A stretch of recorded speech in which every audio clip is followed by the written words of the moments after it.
Of those, 63 Canadians confirmed dead. And isn't that a huge number? 63 Canadians. Many of them appear to be from Edmonton. My next guest is a member of the city's Iranian community there, knew some of the victims. Payman Parseyan joins me from Edmonton. Your heart has to be breaking. Tell me what's in it this morning.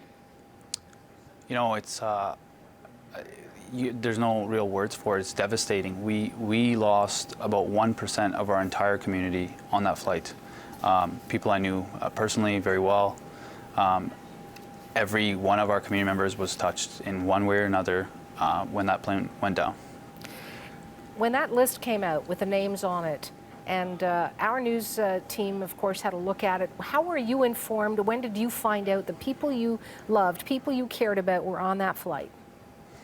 You know, I think most Iranians that were nearby a TV at that time would have been glued to a TV watching what was going on with Iran and the U.S. And so as soon as the news broke, everyone just kind of, you know, even more glued to the TV, watching to see which flight it was, and then finding out it was an international flight made us a little bit more worried, you know, which flight was it. And then when it was released, it was the Kiev flight.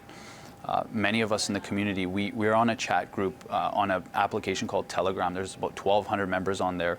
And, you know, that's about a third of our community communicating back and forth between what names we knew and who was flying. And so we double-checked the manifest that was released in Farsi first, and then later the Ukrainian one. And, you know, as the names came up, it was just devastating news. Everybody was just upset and knew, you know, at least one person there. Many of these people were international students. They didn't have their families here. So, you know, many of them gave up, you know, a life that they had in Iran, the people that they knew. They worked tirelessly to get to where they were. All to lose it like this, it's terrible. And what was the overriding response on that chat group as you looked through those names, as your heart sank lower and lower, recognizing more and more of them? You know, a lot of support came from the community right away. The members that could offered their help. Somebody started a separate group.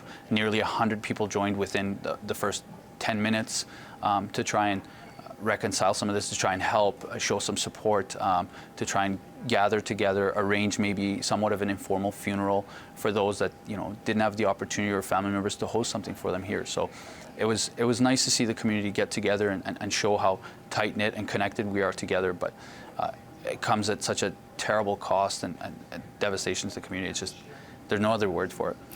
When we got that list, and I know you did too, there were years of birth on that list, and then we realized that some of them were children. I'm wondering how the community is dealing with that knowledge as well. You know, one of my friends, his wife, and his two young girls were killed. His girls were 9 and 14. It's like, how can someone put words to that? It's just terrible. I can't imagine what their families are going through. And what do you plan to do as a community? How do you reach out and say, we're here? So the community members have gotten together, and they've started to kind of arrange and organize to see what support we can offer. One of the community members has started a GoFundMe campaign to try and gather some funds so that they can host an informal funeral.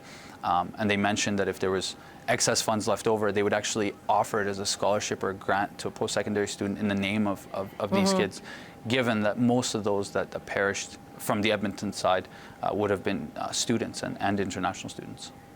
You know, I've been speaking with people about that flight and about the horror of the debris field.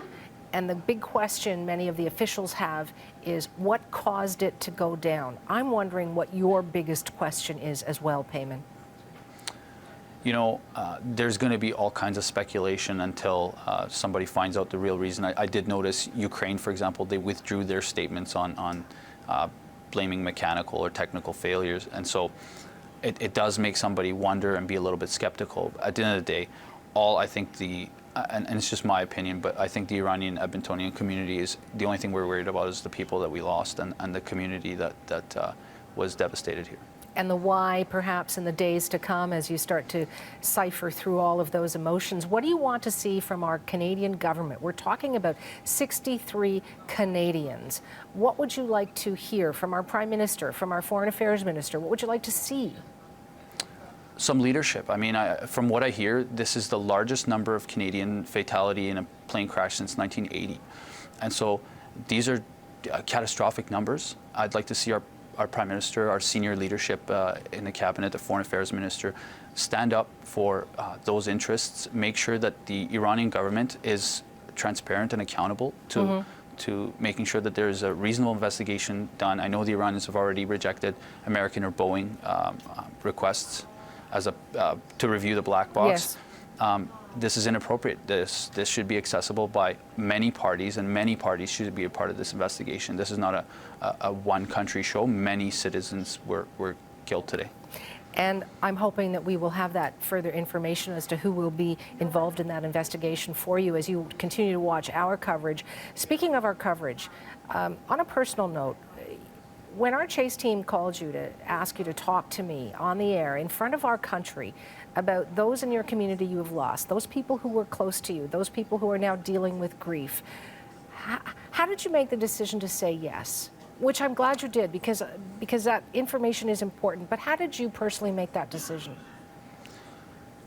I haven't slept yet. Maybe that's the best answer. But in reality, I mean, we have to do what our friends want us to do.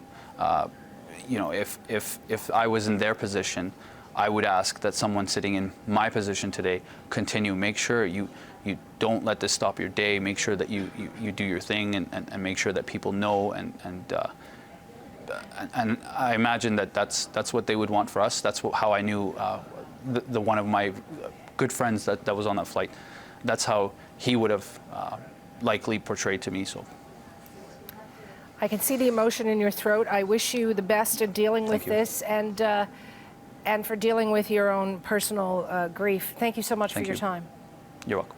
Payman Parseyan is a member of Edmonton's Iranian community. He knew some of the victims.